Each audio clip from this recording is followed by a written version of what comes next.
Alors, je vous invite à tourner avec moi dans Acte 13. Acte 13.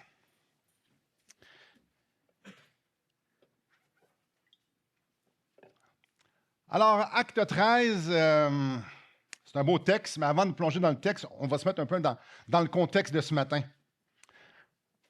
Après un long processus d'embauche, 3 mois, le 26 octobre dernier, les membres de cette assemblée, on s'est réunis pour une réunion d'affaires. Si vous n'avez jamais assisté à une réunion d'affaires, c'est une réunion d'affaires. Alors, avec un décorum, avec la prise de quorum, avec des votes, avec des petits papiers puis des mains levées, on a fait ça le 26 octobre dernier. Et l'un des items sur l'ordre du jour, c'était de voter si oui ou non l'Église est en faveur d'engager Jonathan Poulain et Richard Desroches comme pasteur de l'Église. Ben, si j'en parle ce matin avec un grand sourire, si vous ne savez pas le résultat des votes, ben, suivez, là, on va en parler pas mal toute l'avant-midi. Donc, chaque Église a sa façon d'embaucher, le processus. Chaque Église a un processus différent.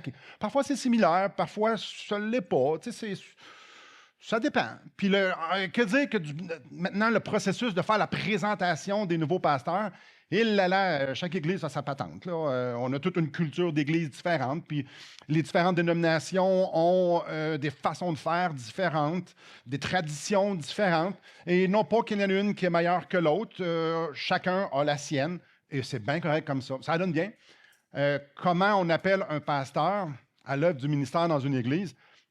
Dieu nous laisse une très grande liberté. Il n'y a pas comme un mode d'emploi dans la Bible avec 2-3 chapitres qui nous dit exactement comment faire. Non, pas du tout.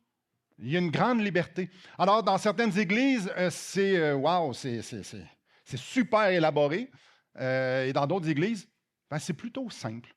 C'est plutôt simpliste. C'est correct. Tout ça, c'est correct. Dieu a cru bon de ne pas nous donner un protocole rigide qu'on devait tous suivre. Alors, on a une liberté et chacun, on le fait ça de la façon que nous, on considère que le Seigneur nous dirige. Alors, je ne sais pas c'est quoi vos attentes ce matin, chers membres, parce que j'en avais parlé au 26 qu'il va se passer quelque chose aujourd'hui. Je n'ai parlé aussi dans les semaines précédentes, il va se passer quelque chose aujourd'hui. Il n'y a pas de feu d'artifice, il n'y a personne qui va cracher du feu. Je ne commencerai pas à jongler, je ne fais pas de roue latérale. Je peux essayer, mais... Non, ça va casser le party, je vous le garantis. Non, il n'y aura pas de grande célébration.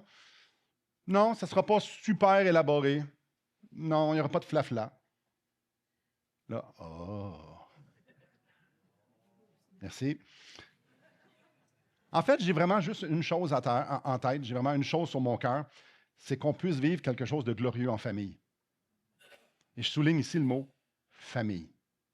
Si vous êtes visiteur pour la première fois ou si vous n'avez jamais vu ce qu'on va faire aujourd'hui, ça se peut qu'à quelque part, vous allez faire « C'est quoi qu'ils font? » Puis ça se peut que vous dites « Moi, dans mes anciennes églises, c'est pas de même qu'on faisait ça. » Comme je l'ai déjà dit, super. Ça me va. On n'est pas obligé de faire ça pareil, on n'est pas obligé même d'être d'accord. Ça me va. Tout ça, c'est correct. C'est correct. Mais ce matin, si vous êtes visiteur, on va vous inviter dans notre intimité.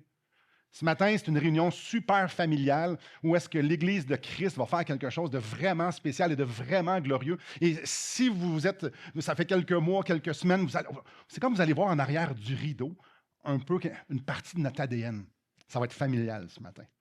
Le vote du 26 octobre, c'était beaucoup plus qu'un vote administratif. Quoique, on avait un petit papier, puis il fallait cocher ou encercler ou faire un bonhomme sourire ou un X, peu importe, il fallait se prononcer. Et c'était dans un cadre très, très rigide d'une réunion d'affaires. Alors, c'est facile de dire ça, c'était administratif. Ouais, non. Ce matin, on va regarder dans les Écritures comment Dieu établit des pasteurs dans les églises. Alors, on est devant notre texte dans Actes, chapitre 13, verset 1. Il y avait dans l'église d'Antioche des prophètes et des docteurs. Barnabas, Siméon appelé Niger, Lucius de Cyrène, Manahem, qui avait été élevé avec Hérode le tétrarque, et Saul. Pendant qu'ils servaient le Seigneur dans leur ministère et qu'ils jeûnaient, le Saint-Esprit dit « Mettez-moi à part Barnabas et Saul pour l'œuvre à laquelle je les ai appelés. » Alors, après avoir jeûné et prié, ils leur imposèrent les mains et les laissèrent partir. Commençons. Au verset 1, on apprend que dans l'église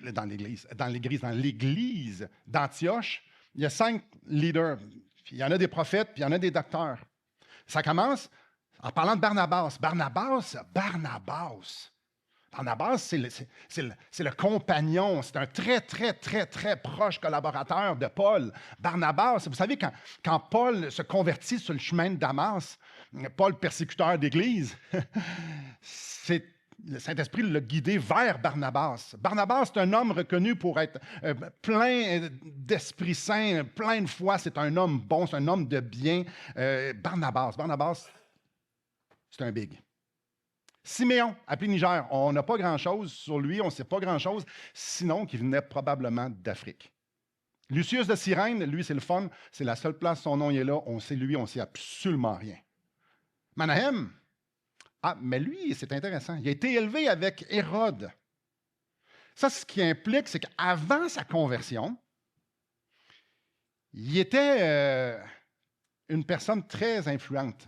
Il a été élevé avec une famille très, très, très, très, très, très, très influente dans l'Empire. Donc, ce gars-là, il était vraiment quelqu'un. Est-ce que c'est vraiment pertinent tout à ce qu'on est en train de voir? Non, pas du tout, mais son nom, il est là, alors j'en parle un peu. Saul, Saul, c'est l'apôtre Paul. C'est le même gars. Autre nom, même gars. Disons que l'Église, on ne connaît pas grand-chose, mais avoir Barnabas puis Paul dans ton Église, comme leadership, là, puis les trois autres, on n'en sait pas grand-chose, mais moi, je ne sais pas, ça me tente d'être dans cette église-là. L'église est très, très, très, très bien garnie en tant que leader. Et je vous amène au début du verset 2. Pendant qu'ils servaient le Seigneur dans leur ministère et qu'ils jeûnaient. Intéressant. Verset 3 au début. Alors, après avoir jeûné et prié, avez-vous remarqué qu'il y a un mot qui revient 2 fois? Jeûner. Ces hommes-là jeûnaient. Cette église-là jeûnait. Le texte ne nous dit pas les raisons pour lesquelles ils jeûnaient, mais le début du verset 2 nous montre un peu que c'est quelque chose de la vie courante. Pendant qu'ils servaient le Seigneur dans leur ministère et qu'ils jeûnaient. Alors, ils vivaient leur vie chrétienne. Puis en vivant leur vie chrétienne, ils servaient le Seigneur. Puis en servant le Seigneur, vivant leur vie chrétienne, ils jeûnaient. De la façon que c'est écrit, c'est quelque chose qui faisait partie de leur vie. Vous allez me dire, Simon, ça ne dit pas grand-chose. Je vais vous dire, c'est vrai. Mais en même temps, ça en dit beaucoup. Parce que le jeûne démontre cette volonté-là de vouloir être à l'écoute du Seigneur. Le jeûne, c'est cette posture-là d'humilité où est-ce que tu veux dépendre de Dieu. Tu mets ton corps, tu affaiblis ton corps, tu t'abstiens de nourriture parce que tu veux être à l'écoute de l'Esprit, parce que tu veux que ton estomac te fasse souvenir que tu es un être fragile qui a besoin de Dieu. Tu veux, le jeûne, c'est vraiment de se mettre dans une place où tu dis, Seigneur, j'ai besoin de toi. Alors, cette journée-là ou ce temps-là, tu es en prière, tu es dans la lecture, tu médites, tu veux dépendre de Dieu, tu veux que Dieu te parle. Alors, il y a quelque chose d'important qu'en 3 versets, c'est écrit qu'ils le font 2 fois. C'est écrit 2 fois qu'ils le font plutôt, je devrais dire. Il y a quelque chose, il y a une répétition, ça veut dire quelque chose. Ça démontre qu'il y avait une profonde conviction que c'était nécessaire de dépendre sur Dieu, de faire leur ministère. Ces hommes-là, l'Église, était convaincus qu'ils devaient dépendre sur Dieu pour faire ce qu'ils avaient à faire. Donc, leur ministère, leurs tâches, les décisions, ils devaient dépendre. Il y avait cette posture-là d'humilité. Et on lit au début du verset 3 qu'ils priaient aussi, tout à fait normal, convaincus que Dieu dirige son Église, que Dieu dirige chaque croyant. Alors, devant Dieu, il y avait la posture d'humilité de dire, Seigneur, dirige-nous. On sait que tu nous diriges et on veut entendre ta voix. On dépend de ta voix pour faire ta volonté. Alors, ils cherchaient la volonté de Dieu dans cette posture d'humilité pour justement dépendre et marcher dans ses voies. Ils voulaient être certains d'être à l'écoute de l'Esprit. On veut ta direction, Seigneur. On veut marcher dans tes voies. L'Église d'Antioche était une église qui dépendait sur Dieu. Je lis le verset 2 au complet. Pendant qu'ils servaient le Seigneur dans leur ministère et qu'ils jeûnaient, le Saint-Esprit dit, « Mettez-moi à part Barnabas et Saul pour l'œuvre à laquelle je les ai appelés. » Et là là, ça j'aime ça. Pourquoi j'aime ça? Parce que là, moi, j'ai plein de questions. Ah ouais? Comment il a dit ça? À vous, le Saint-Esprit a dit, « Mettez-moi à part Barnabas et Paul. » Ça ne vous tente pas de dire? On peut-tu avoir une vidéo de ça? Moi, j'aimerais ça, savoir comment. Là, on pourrait dire, là, ouais, mais au verset 21, ça nous dit qu'il y a des prophètes. C'est par les prophètes. Ah ouais, c'est pas écrit. Ah, mais comment? C'était-tu alors qu'il y en a un qui priait tout seul chez eux, ou c'était alors qu'ils étaient dans le conseil pastoral ensemble? C'est-tu dans une réunion d'église? C'est-tu. Hey, on peut, écoute, ben, il y a un petit peu de bois, il y a une flaque d'eau, on peut se montrer un grand bateau, là. Mais la vérité, c'est qu'on n'a aucune espèce d'idée. Le texte ne nous dit pas comment l'Esprit a dit ça. Mais ce qu'on sait, ce que Dieu veut qu'on sache, par exemple, c'est que l'Esprit a dit ça. Ça, c'est important. La façon, on ne le sait pas. On ne le sait pas. Mais on sait que l'Esprit a dit à quelqu'un, vous allez prendre Barnabas, vous allez prendre Saul, et vous allez les envoyer en mission, parce que ça, c'est l'œuvre à laquelle je les ai appelés. Je veux que ces hommes-là aillent annoncer l'Évangile à des gens qui ne l'ont jamais entendu, aux païens. Je veux que ces hommes-là aillent implanter des églises où il n'y a pas d'église. C'est ce que je veux pour eux, et vous allez les mettre à part. Il y a quelque chose de capital qu'on ne faut pas manquer ici. Là, on est en train de voir comment Dieu a opéré. Donc, on est en train de voir, Dieu nous dit, lui, ce qu'il a vu, et ce que lui a fait. L'Esprit a dit, mettez à part Barnabas puis Paul, puis envoyez-les. Ça, c'est ce que Dieu nous dit, comment il l'a fait. Maintenant, on va se mettre dans les souliers de ceux qui étaient dans l'Église. Comment ça s'est passé de l'expérience humaine? À un moment donné, il y a quelqu'un qui a dit, j'ai la profonde conviction que Dieu veut qu'on envoie Barnabas puis Paul. Alors, ça a commencé de même. Il y a quelqu'un qui a eu une profonde conviction. Donc, que ça soit un prophète, que Dieu a mis quelque chose à cœur, sur son cœur. Pour l'Église, il y a quelqu'un, à un moment donné, par la bouche d'un être humain, qui a dit, je suis convaincu que Dieu veut qu'on mette à part Barnabas et Paul et qu'on l'envoie en mission. C'est sûr et certain. Et quand la personne a dit ça, les autres croyants ont fait, hey, on va prier là-dessus. On va jeûner là-dessus. Nous voulons savoir la volonté de Dieu. Et là, l'Église a fait, ouais, hey, on va prier là-dessus. On va jeûner là-dessus. On veut savoir si c'est la volonté de Dieu. Alors oui, ils sont arrivés au constat de faire comme, mais oui. C'est spécial. L'expérience humaine, c'est qu'il y a quelqu'un qui a parlé, ils ont pris des décisions, ils se sont consultés, il y a eu des discussions, mais au bout de la ligne, eux, ils ont pris des décisions. Là. Au bout de la ligne, il y a quelqu'un qui a dit quelque chose et les autres, ils ont embarqué puis ils sont arrivés. Donc, acte 1-2 nous montre ce que Dieu a fait et de la façon qu'il l'a fait, mais nous, on le sait que l'expérience humaine, comment ça se fait, bien, ils ont pris des décisions. Là. Ils ont fait de quoi? Ils ont eu des discussions. Il s'est passé de quoi?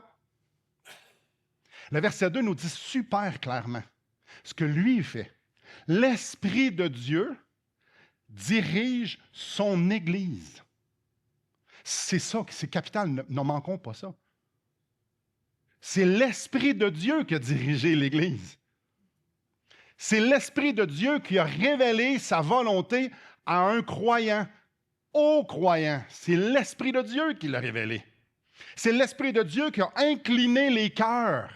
C'est l'Esprit de Dieu qui a déposé une conviction. C'est l'Esprit de Dieu qui nous ouvre les yeux lorsqu'on lit la parole pour qu'on puisse discerner sa volonté. C'est l'Esprit de Dieu qui donne le discernement pour voir, qui donne l'intelligence pour comprendre, qui donne la sagesse pour appliquer. C'est l'Esprit de Dieu qui fait ça. Pourquoi? Parce que c'est l'Esprit de Dieu qui dirige l'Église de Christ. C'est beau. C'est super beau. L'Église est dirigée par l'Esprit. L'Église n'est pas dirigée par des votes administratifs. C'est pas comme ça que ça fonctionne. Il y a des décisions qui se prennent dirigées par l'Esprit parce que c'est l'Esprit qui dirige.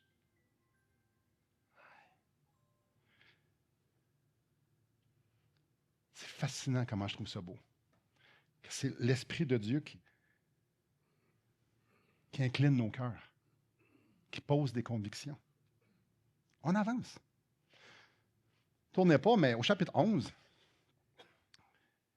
on voit qu'il y a eu une grande persécution à Jérusalem. Alors, les chrétiens ont fui, puis ont été se cacher par peur, puis ont dit, on va juste essayer que ça se passe. C'est ça qui est arrivé? Non, pas pantoute. Il y a eu une grosse persécution. Fait que les chrétiens se sont dispersés pour aller annoncer la bonne nouvelle où est-ce qu'elle n'avait pas été annoncée. Ils ont sorti de Jérusalem, puis ils ont commencé à évangéliser un peu partout. Puis ils ont évangélisé, puis ils ont évangélisé. Alors, pour les raisons qui se faisaient persécuter à Jérusalem, ils ont sorti de Jérusalem, ils ont dit, hey, on va aller faire encore la même chose, mais juste ailleurs. Wow, c'est inspirant, ça. Et là, il y a un grand nombre de personnes ailleurs qui croient. Donc, ils annoncent l'Évangile avec beaucoup de passion, puis il y a des gens qui croient. À un moment donné, l'Église de Jérusalem entend parler qu'il y a du monde qui se convertissent à droite puis à gauche dans telle ville puis dans telle autre ville. Puis là, ils disent, qu'est-ce qui se passe? Fait qu'ils décident d'envoyer Barnabas à Antioche. Barnabas, ça arrive à Antioche. Ah oui, il y a des croyants partout, là. Il y a des croyants partout. Dieu est à l'œuvre. L'Esprit de Dieu est en train de faire des choses extraordinaires. Plein de conversions. Alors Barnabas décide d'aller à Tarse. Aller voir Paul. Puis il dit, Paul, let's go, il se passe de quoi à Antioche? Viens-t'en, on s'en va à Antioche. Fait que Paul et Barnabas s'en vont à Antioche, restent là 1 an. Puis ils font l'œuvre du ministère, ils enseignent, ils prêchent, ils partagent la bonne nouvelle. C'est ce qu'ils font pendant 1 an de temps, ils font l'œuvre du ministère à Antioche. Puis là, vous me dites peut-être, pourquoi tu nous dis ça? Parce que dans Acte 13, c'est rendu le temps de partir pour eux autres. Ah, c'est la fin du 1 an. Dieu les veut ailleurs. Et là, on va déguster quelque chose. Il y a des gens qui se convertissent à Christ à Antioche. Alors, il y a un noyau de croyants qui ont besoin de leaders, qui ont besoin de direction, qui ont besoin des gens qui vont venir les affermir en connaissance, en maturité, qui vont venir leur enseigner, qui vont venir devenir des exemples pour eux. L'Église d'Antioche, qui a été formée, elle est bébé, là, ont besoin de quelqu'un, et Dieu pourvoit à Paul puis à Barnabas. Ah, wow! Venez avec moi au chapitre 20, je vous prie. Dieu pourvoit aux besoins de la petite église d'Antioche et la façon qu'il répond, c'est par Barnabas et par Paul. Dieu pourvoit. Ici, Paul est en train de s'adresser aux pasteurs d'Éphèse.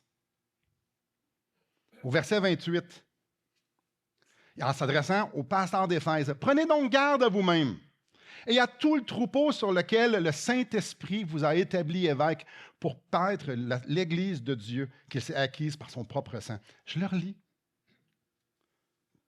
Les gars, prenez garde à vous-même. Prenez garde au troupeau.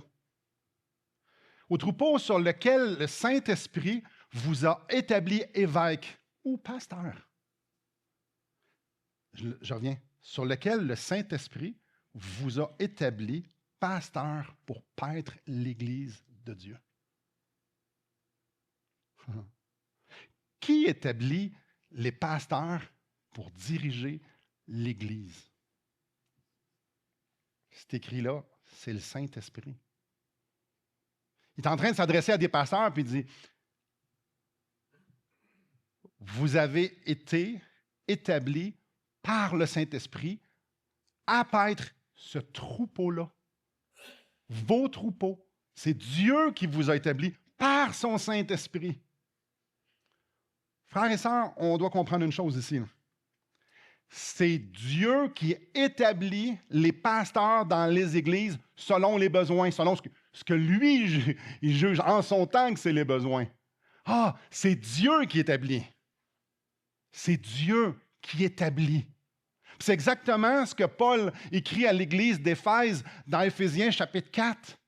Il est en train de leur expliquer dans le chapitre 4 que Dieu donne des pasteurs aux églises pour le perfectionnement des saints en vue de l'œuvre du ministère et de l'édification du corps de Christ. Donc, Dieu donne des pasteurs à l'Église pour que les pasteurs les dirigent, pour que les pasteurs puissent être des exemples, les enseignent, les exhortent, les reprendre.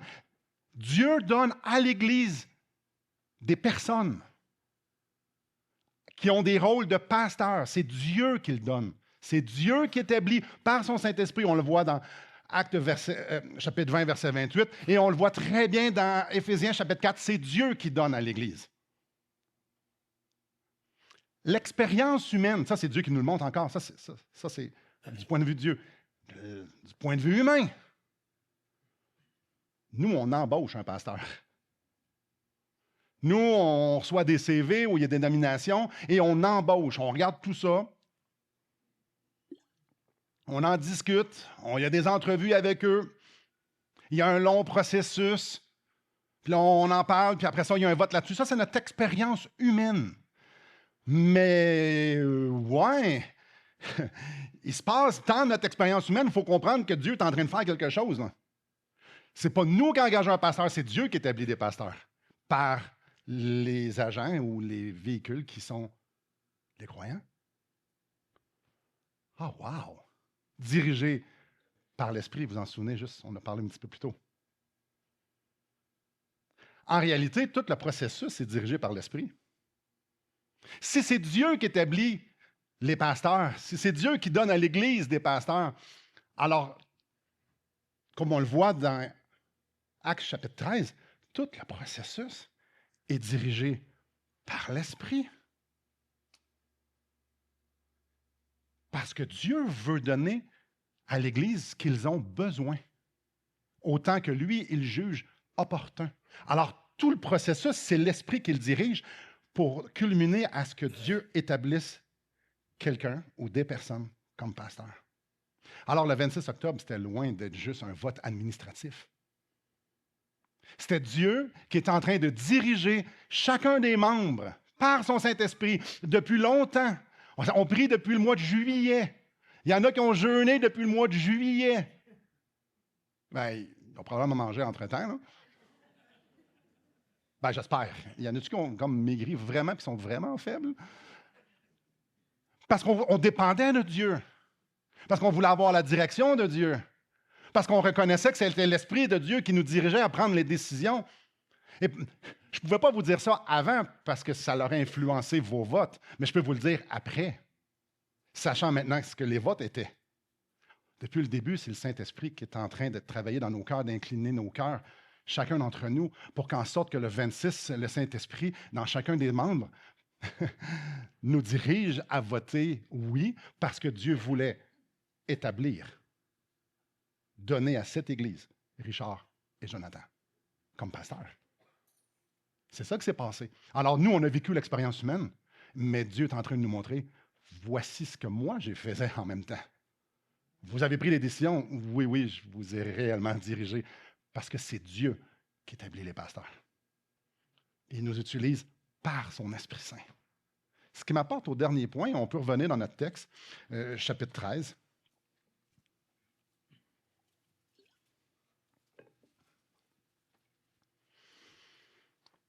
Au verset 3.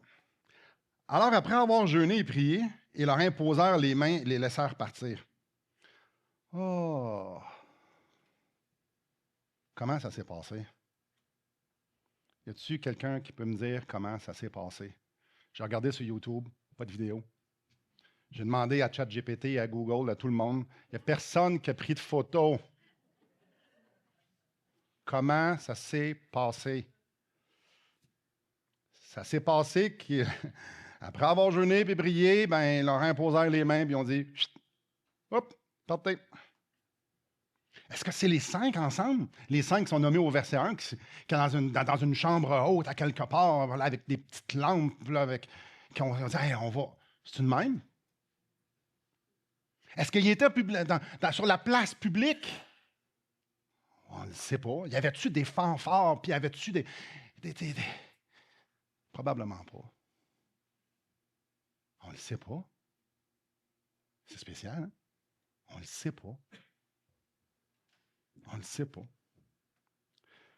Mais il y a des indices.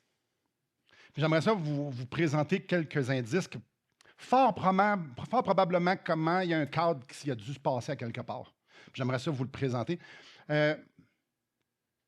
J'aimerais vous proposer que ça s'est fait en Église. Je vous explique pourquoi je pense ça, en fait, que je suis convaincu que ça s'est fait en Église. Et là, je vous emmène, tournez-vous avec moi, dans Acte 6. Dans Acte 6, c'est au début de l'Église, et il y a un problème de logistique, il y a un problème de croissance. L'Église grandit, il y a des conversions, puis là, les veuves hellénistes, on en prend moins soin. Écoute, les apôtres sont dépassés par les événements. Fait que là, il faut faire quelque chose parce que les besoins ne seront pas répondus. Imaginez donc, les apôtres, ils l'ont échappé. C'est rassurant. Ah, OK, même eux autres, ils étaient poches des fois. OK. Mais l'important là-dedans, c'est que les apôtres se sont adressés à l'Église. Et voici ce qu'ils leur ont dit. C'est pourquoi, frères, choisissez parmi vous 7 hommes de qui l'on rende un bon témoignage, qui soient pleins d'Esprit Saint et de sagesse, et que nous chargerons de cet emploi. Donc, les apôtres se sont adressés à l'Église. Vous allez nous trouver 7 hommes que vous allez reconnaître comme étant remplis d'Esprit Saint, des serviteurs, des bonnes personnes. Vous, l'Église, vous allez reconnaître ces hommes-là. Et écoutez ce que l'Église a répondu. Cette proposition plut à toute l'Assemblée. Enfin, l'Église avait une opinion, puis on fait, ben oui. Et si on lit le passage, ben on va voir que l'Église a élu, l'Église a reconnu chez 7 hommes ces caractéristiques-là que les apôtres ont dit, checker pour eux autres, checker pour ceux qui sont dirigés par l'Esprit. Alors l'Église est arrivée avec 7 hommes. C'est l'Église qui est arrivée avec 7 hommes. Ils ont présenté aux apôtres, puis les apôtres leur a imposé les mains. Et voici comment ils ont commencé. C'est les 7 premiers diacres. C'est l'Église. Les apôtres ont dit à l'Église, allez et reconnaissez ceux qui marchent par l'Esprit, qui servent par l'Esprit, et vous nous reviendrez avec des noms. Ils sont venus avec 7 noms.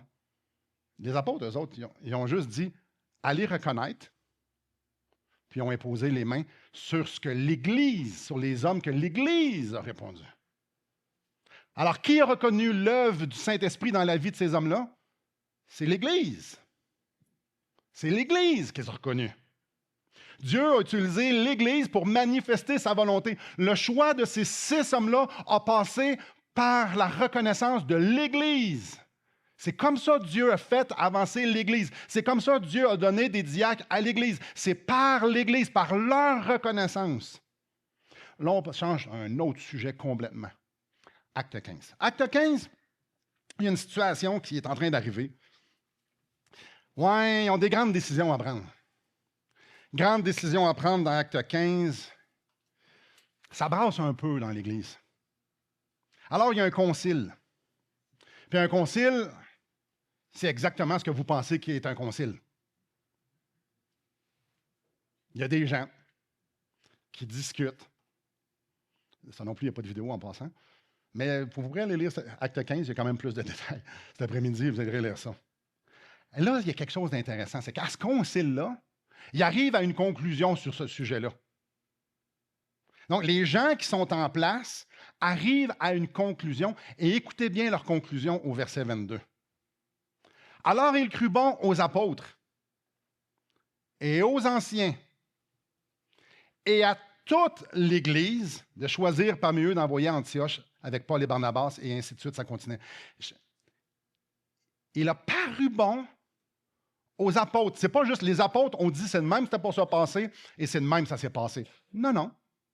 Il a cru bon aux apôtres, donc les apôtres ont eu leur mot à dire. Aux anciens ou aux pasteurs, les pasteurs ont eu leur mot à dire. Et à toute l'Assemblée. Oh, wow! Toute l'Église a eu leur mot à dire sur ce qui était supposé d'arriver. Wow! C'était pas juste les apôtres, c'était pas juste les pasteurs, c'était l'Église. Donc, c'est l'Église qui a reconnu l'œuvre du Saint-Esprit dans les 7 diacres, puis ils ont présenté aux apôtres. Ici, l'Église a aussi reconnu l'œuvre du Saint-Esprit et comment que le Saint-Esprit dirigeait et a donné son opinion. Dans Actes des apôtres, l'Église est reconnue, l'Église est mandatée, l'Église, on la voit impliquée pour reconnaître l'œuvre du Saint-Esprit. L'Église est impliquée à reconnaître l'œuvre du Saint-Esprit et de prendre des décisions, de se prononcer. C'est ce qu'on voit dans Actes. L'Église reconnaît ce que Dieu est en train de faire et prenne des décisions, donne leur opinion. Mais ce n'est pas fini. C'est pas fini dans Acte 13. Je parle de mes indices que je pense que ça s'est pris en Église. Que je suis convaincu que ça se fait en Église. Parce que dans Acte, ça se fait en Église, ces grandes décisions-là. Extraordinaire. Dans Acte, on l'a vu, ils se font mettre à part. Et puis après ça, ils partent. C'est pour ça qu'on les laisse et les laissèrent partir. Non, mais ils sont partis. Puis au verset 4, ben ils partent. Alors, ils partent pour le premier voyage missionnaire. OK? Fait qu'ils partent ce qu'ils font, ils font. Ils témoignent, ils propagent la bonne nouvelle de Jésus-Christ, ils l'annoncent, il y a du monde qui se convertisse, ils implantent des églises. Puis au chapitre 14, on peut y aller. C'est intéressant, c'est la fin du voyage. Au chapitre 14, ils reviennent. Et ils vont faire un rapport de ce qui s'est passé. Au chapitre 14, ils reviennent et vont faire un rapport de ce qui s'est passé. Venez avec moi au verset 26. De là, ils s'embarquèrent pour Antioche, d'où ils avaient été recommandés à la grâce de Dieu pour l'œuvre qu'ils venaient d'accomplir. Ils retournent à Antioche, la place où ce qui avait été recommandé à la grâce de Dieu pour l'œuvre qu'ils venaient de faire, donc le premier voyage missionnaire. Il y a quelque chose de subtil ici qu'il ne faut vraiment pas manquer. Ils retournent là où ils avaient été recommandés à la grâce de Dieu. Recommandés à la grâce de Dieu, c'est « Seigneur, on te les laisse entre les mains, ils ont besoin de ta grâce pour faire ce que tu leur as demandé de faire. » Ils retournent là où il y a des gens qui l'ont recommandé. Maintenant, qui les a recommandés à la grâce de Dieu? Et c'est là que c'est important. Qui est-ce qui les a recommandés à la grâce de Dieu? Est-ce que c'est les 5 messieurs, les 3 messieurs qu'on voit au chapitre 13, verset 1? Qui est-ce qui les a recommandés à la grâce de Dieu? Ils retournent là où ils ont été recommandés à la grâce de Dieu pour donner un rapport de ce qui vient de se passer. Et regardez bien ce qu'on lit au verset 27. Après leur arrivée, ils convoquèrent l'Église. Pas les 3 gars, là. L'Église au complet. Et ils racontèrent tout ce que Dieu avait fait pour eux et comment ils avaient ouvert aux nations la porte de la foi. Ils demeurèrent assez longtemps avec les disciples. Wow! C'est l'Église qui les avait recommandés à la grâce de Dieu parce qu'ils vont faire un rapport à l'Église. N'est-ce pas? Sublime, parce que là, ça vient de mettre une image sur le verset 3 du chapitre 13. Ce qui s'est passé au verset 3, ça s'est passé en Église. Parce que c'est le même qui faisait ça dans Actes. Ça s'est passé en Église parce que, pour la simple et bonne raison, que lorsqu'ils sont revenus, c'est à l'Église qu'ils ont fait le rapport. Parce que c'est l'Église qui les avait envoyés. Ce n'est pas 3 hommes qui les ont envoyés. C'est l'Église. C'est l'Église. Frères et sœurs, le vote de l'Église Le vote de l'Église, c'est la reconnaissance que Dieu est à l'œuvre. Quand l'Église vote, c'est parce qu'elle reconnaît l'œuvre de l'Esprit. On fait un petit résumé. L'Église de Christ dépend de Christ. L'Église de Christ prie parce qu'ils veulent faire la volonté de Christ. L'Église de Christ prie parce qu'ils savent que c'est Christ qui va bâtir son Église. L'Église de Christ est dépendante de Christ. Alors l'Église prie, l'Église jeûne, l'Église soupire après la direction que Dieu veut donner à son Église. L'Église de Christ reconnaît que c'est Christ la tête et que c'est Christ qui la dirige. Alors l'Église de Christ dépend de Dieu. Et ce qui est intéressant, comme on a vu dans le texte, c'est que Dieu dirige son Église par l'Esprit. Donc, l'Église, c'est ceux qui ont l'Esprit de Dieu en dedans d'eux, qui sont réunis ensemble dans un corps. Alors, chacun d'entre eux, ils ont l'Esprit. Donc, chacun d'entre eux sont dirigés par le Saint-Esprit pour faire la volonté de Dieu. Alors, Dieu incline les cœurs, dépose les fardeaux, donne la sagesse selon ce que l'Esprit dirige. Et ce qui est extraordinaire, c'est que qu'on le sache ou non, c'est ça qu'il fait. Parce qu'au bout de la ligne, c'est qui établit un pasteur ou des pasteurs? C'est Dieu. Alors qu'une Église, est-ce qu'une Église peut faire une erreur? Est-ce qu'un vote d'Église peut être une erreur? Intéressant. Intéressant à penser, parce que si l'Église de Christ peut faire une erreur, alors ce n'est pas Christ qui bâtit son Église. Alors le Saint-Esprit n'est pas souverain dans l'Église de Christ. C'est l'Église que l'Église entre ses mains. Oh! Ce n'est pas du tout ce que la Bible nous enseigne. Alors le vote de l'Église, c'est l'Esprit de Dieu qui dirige les cœurs souverainement pour faire la volonté de Dieu, dans ce cas-ci, pour établir des pasteurs, parce qu'on le sait que c'est l'Esprit de Dieu qui établit des pasteurs. On le sait. C'est écrit, Actes 20, 28. C'est Dieu qui veut donner à l'Église ce que l'Église a besoin. Alors, l'Église reconnaît les œuvres de l'Esprit par l'Esprit. Parce qu'on peut comprendre les choses de l'Esprit que par l'Esprit. Alors l'Église, lorsqu'elle reconnaît les œuvres de l'Esprit, dirigées par l'Esprit, se prononce pour faire la volonté de Dieu. On se laisse diriger et Dieu nous dirige. On ne se laisse pas diriger, Dieu dirige son Église. Alors on est en train de reconnaître ce que Dieu est en train de faire. Jésus a dit, « Je bâtirai mon Église. » Il nous reste une chose à voir dans notre texte. Une chose.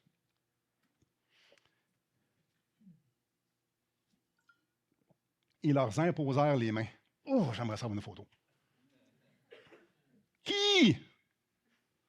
Qui était là? C'était qui? C'était comment? C'était quoi? C'était... On peut-tu le voir? Vous n'êtes pas obligé de googler, là, on ne trouvera pas ça. Alors, il y a une chose qu'on peut être certain, c'est qu'il n'y a absolument rien de surnaturel qui se passe ici. Donc, ce n'est pas une imposition des mains, là, où est-ce qu'il y a comme des éclairs, puis comme il y a un super pouvoir qui est passé sur eux autres. Non, ce n'est pas ça, il n'y a rien de surnaturel. Du tout. Fait qu'à matin, ce n'est pas ça qui va se passer. Une autre chose, ce n'est pas une imposition des mains pour une succession. Vous savez, là, des fois, un roi va prendre son épée et va toucher l'épaule, la tête, ou je ne sais pas importe c'est quoi ce qu'il fait, là. Et là, c'est juste le roi qui peut appointer un prince comme roi ou je ne sais pas trop quoi, il touche. Donc, c'est une succession. Donc, moi, je vais imposer les mains sur ces gars-là parce que moi, il y a quelqu'un qui m'a imposé les mains, que eux s'est fait imposer les mains. Alors, il y a un pognage de mains jusque-là, puis là, ça prend une succession. Ben non. Ben non. Ben non, c'est pas ça. Là. Je vous explique vraiment facile pourquoi c'est pas ça. C'est parce que c'est pas ça. Ici, c'est pour un voyage missionnaire. On va être d'accord? C'est écrit. Si c'est une imposition pour une passation d'autorité, on a un petit problème. Parce que le dernier gars qui est nommé, puis celui qui est envoyé, qui s'appelle Paul, c'est un apôtre. Il n'y a pas de plus grande autorité dans l'Église de Christ qu'être apôtre. Alors, les trois autres gars n'ont pas l'autorité de passer l'autorité que Jésus a déjà donnée à Paul. C'est Paul qui devrait imposer les mains à tout le monde s'il y a une succession d'autorité. Non, c'est lui qui se fait imposer les mains. C'est lui qui se fait imposer les mains. Alors, ce n'est pas une succession d'autorité, ce n'est pas une passation d'autorité, ce n'est pas une passation de... Non, non, lui, il est déjà apôtre. Donc, ça n'a rien à voir avec ça. Donc, il n'y a rien de surnaturel et il n'y a pas quelque chose que ça prend le plus haut en autorité qui va imposer les mains parce que là, il y a une passation que là, maintenant, je t'ai touché, bien là, tu vas pouvoir faire la même affaire que moi j'ai faite. Non, il n'y a pas de ça. Ça veut dire quoi, imposer les mains? Ça veut dire quoi, imposer les mains dans l'établissement ici, dans notre texte de missionnaire, ou dans notre cas, de pasteur? Puis on le voit ailleurs que l'imposition des mains, on le voit au chapitre 14, que l'imposition des mains lorsqu'on établit des pasteurs. Ça veut dire quoi? C'est un symbole. C'est une action qui symbolise quelque chose. Là, c'est important. Suivez-moi bien. L'Église reconnaît la direction de l'Esprit. On reconnaît que Dieu établit ces hommes-là pour être des bergers dans l'Assemblée. On reconnaît que Dieu a dirigé par son esprit et que c'est Dieu qui établit et qu'ils sont des dons. Il y a beaucoup de poids à ce que je suis en train de dire en passant. Et qu'ils sont des dons de Dieu pour nous. Deuxième, je reviens au verset 26 du chapitre 14. De là, ils s'embarquèrent pour Antioche, d'où ils avaient été recommandés à la grâce de Dieu pour l'œuvre qu'ils venaient d'accomplir. La deuxième chose, nous manifestons notre volonté de les remettre entre les mains de Dieu, à la grâce de Dieu, parce que nous reconnaissons que la tâche que Dieu leur a donnée, ils ont besoin vraiment beaucoup de la grâce de Dieu pour les accomplir. Alors, on reconnaît l'œuvre du Saint-Esprit et on les remet à la grâce de Dieu qu'il leur donne tout ce qui est nécessaire pour pouvoir accomplir ce pourquoi Dieu les a appelés. Représente deux choses. Ça symbolise deux choses. Chapitre 13, que c'est l'Esprit qui a dirigé. Chapitre 14, ils ont besoin de ta grâce, Seigneur. Maintenant, qui impose les mains? Ça, c'est une bonne question. Merci, je suis content que vous me la posez. Elle est pertinente. Ça donne bien, j'ai des réponses. Qui impose les mains? Alors, ceux qui ont reconnu que Richard et Jonathan ont été établis par Dieu pour devenir bergers. L'Église. Ceux qui ont reconnu que Dieu a dirigé par son esprit que Richard et Jonathan établissaient qu'ils étaient un don de Dieu. Ceux qu'ils reconnaissent que Richard et Jonathan ont réellement beaucoup besoin de grâce, de sagesse, de discernement, d'intelligence pour accomplir ce que Dieu les a, la raison pourquoi Dieu les a placés ici. Alors, les gens qui imposent les mains, c'est ceux qui reconnaissent le don de Dieu et aussi ceux qui reconnaissent le grand besoin puis qui les recommandent à Dieu. Alors, qui impose les mains? C'est l'Église. C'est l'Église qui impose les mains. Avant de procéder, là, probablement, vous avez plein de questions. J'aime ça. Avant de procéder, j'aimerais ça inviter Richard et Jonathan à venir s'asseoir sur les chaises qui sont en avant.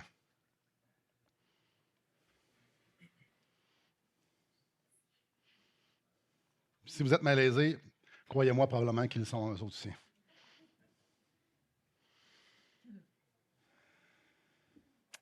Je vous présente Richard et Jonathan.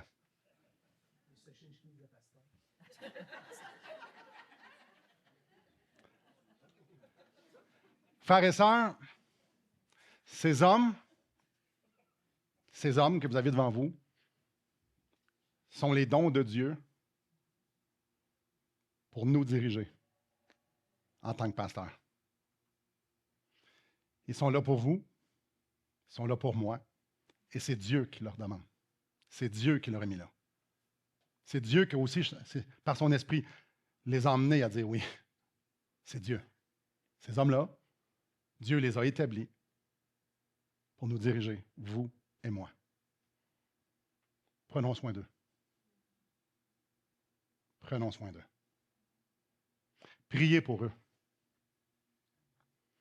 Priez pour eux. Priez pour nous.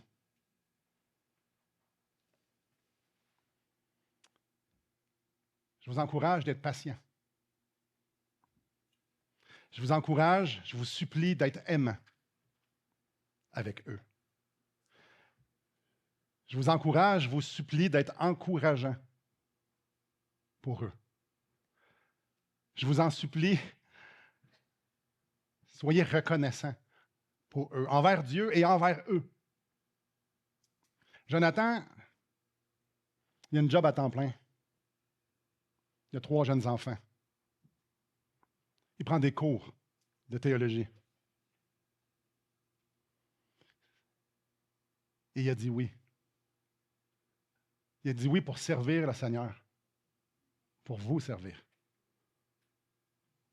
Richard, il a 71 ans. Excuse-moi, Richard, ce n'est pas un secret.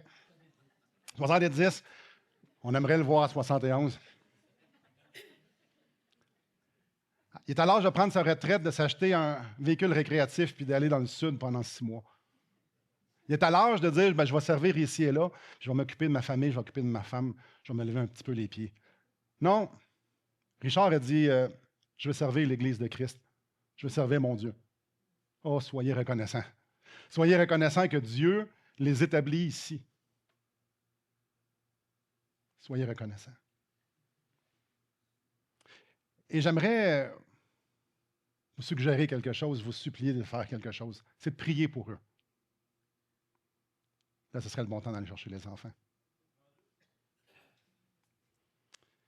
J'aimerais vous inviter à prier pour eux parce que Jonathan et Richard, ce ne sont pas juste des pasteurs. Ce sont aussi des êtres humains. Des êtres humains que quand vous allez les appeler le jeudi soir, bien, ils vont peut-être avoir des situations à la maison. Ils vont peut-être avoir des soucis, eux autres. Priez pour eux. Priez là, pour Kim et Jonathan.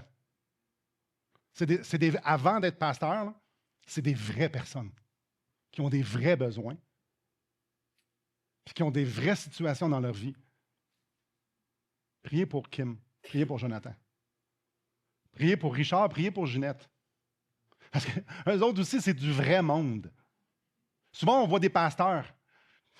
Souvent, on voit les gens, c'est juste des pasteurs qu'on voit. Non, non, non, c'est des êtres humains qui ont eux aussi des besoins, puis eux aussi ont besoin de prière. Priez pour eux. J'aimerais ça vous inviter à prier, parce que moi aussi, je suis pasteur en passant. Priez pour moi. Priez pour mon épouse Élise. Priez pour nous. Priez pour nous parce que c'est votre responsabilité de nous recommander à la grâce de Dieu.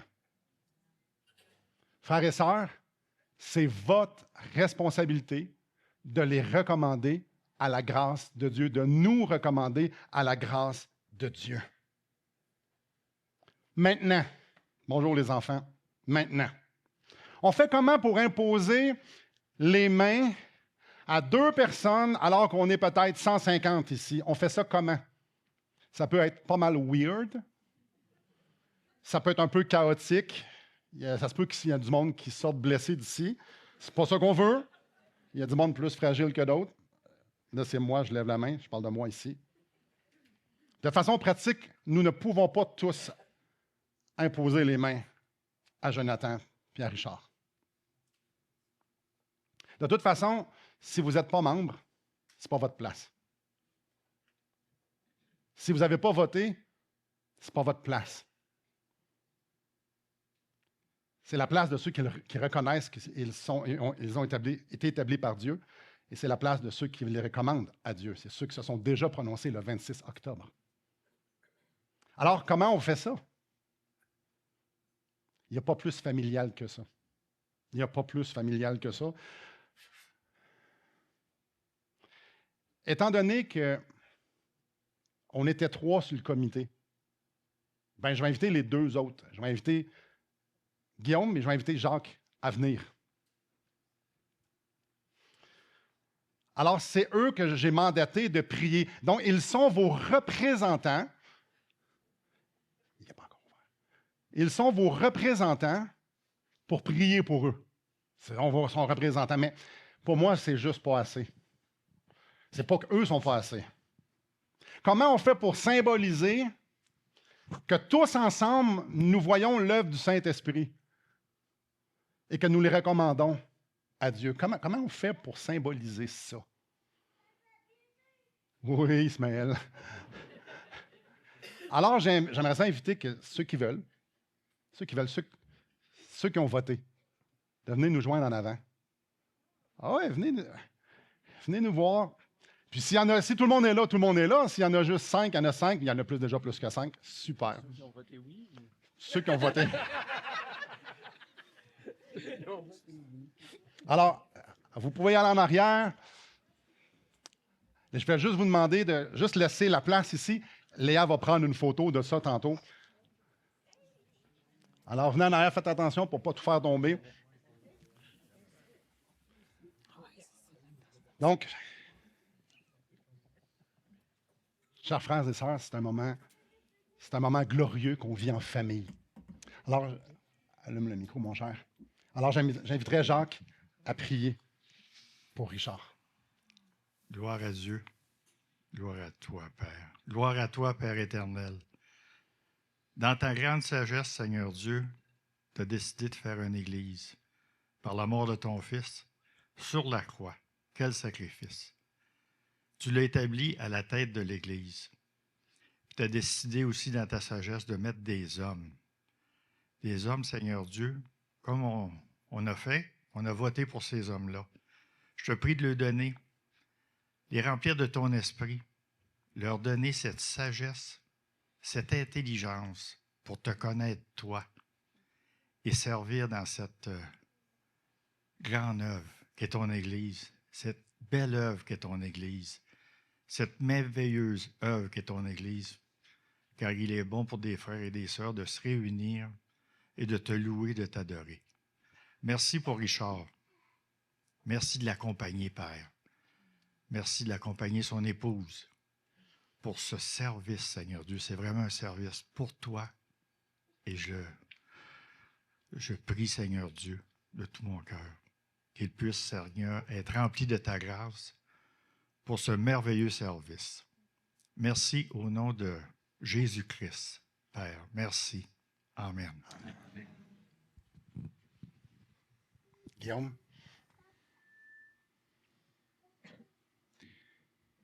Dieu souverain, Père éternel, toi qui nous aimes, toi qui nous as créés, toi qui nous connais parfaitement, toi qui as établi cette Église, je veux te remercier profondément de ce que Jonathan puisse servir cette Église ici à Charlesbourg en tant que pasteur. Et je veux te le remettre dans tes mains. Je veux te remettre que toi qui es le souverain berger, que tu puisses prendre soin de lui et lui donner toute la grâce dans ses services, le dévouement qu'il manifeste déjà, que lorsqu'il va pécher puis qu'il va faire des erreurs en tant que pasteur, comme chaque pasteur font, qu'il trouve la grâce en toi de trouver et le pardon et la force de se relever et l'amour nécessaire pour pouvoir continuer de communiquer qui tu es à travers son caractère et à travers ses paroles. Je te remercie de toute cette grâce que tu as fait à chacun de nous en tant que cette Église-là, de pouvoir te connaître. Et Seigneur, que son œuvre et sa vie puissent continuer de rayonner qui tu es et continuer de faire connaître à ces brebis que tu lui donnes ta grâce dans tout ça. Merci d'être un Dieu qui est grand. Mais merci aussi d'être un Dieu qui habilite, un Dieu qui soutient, un Dieu qui prend soin. Gloire à toi, Seigneur, pour qui tu es et ce que tu vas faire à travers ton Église, à travers ces hommes. Amen. Seigneur Dieu, on reconnaît ta main souveraine, ta très grande bonté, ta providence pour ton Église. On reconnaît que tu nous as dirigés par ton esprit pour établir Jonathan et Richard, nos deux frères bien-aimés, comme pasteurs de cette Église, comme bergers. Seigneur, ton Église reconnaît l'œuvre du Saint-Esprit en eux et en nous. Seigneur, on veut te célébrer parce que tu nous combles, tu réponds à des prières que ça fait des années qu'on a. Merci, Seigneur, parce que tu réponds à nos prières avec une grâce que je ne saurais expliquer. Merci pour ces deux hommes que tu as formés, ces deux hommes que tu as fait passer au travers de plein de circonstances, ces deux hommes qui ont été sous ta main et que tu as emmenés à cette place pour qu'ils disent oui à l'appel. Seigneur, on veut te célébrer. Et comme mes frères ont mentionné, on veut te les recommander parce que oui, ce à quoi tu les appelles, c'est beaucoup plus grand qu'eux. Alors soutiens-les. Garde leur cœur de l'orgueil, garde leur cœur de l'amertume, garde leur cœur de l'autosuffisance. Seigneur, garde leur cœur. Qu'ils prennent soin à eux-mêmes pour qu'ils puissent prendre soin du troupeau sur lequel le Saint-Esprit les a placés. Seigneur, ton peuple reconnaît ta grâce et ton peuple les recommande à ta grâce. Dépose en nos cœurs, fais que nous puissions être une Église qui recommande à la grâce, à ta grâce, nos pasteurs. Qui les aiment, on est patient, encourageant et reconnaissant. Merci, Seigneur Dieu, que chacun d'entre nous, nous puissions être participants de comment tu établis, de comment tu bâtis ton Église. À toi soit la gloire, au Roi des siècles. Amen. Amen.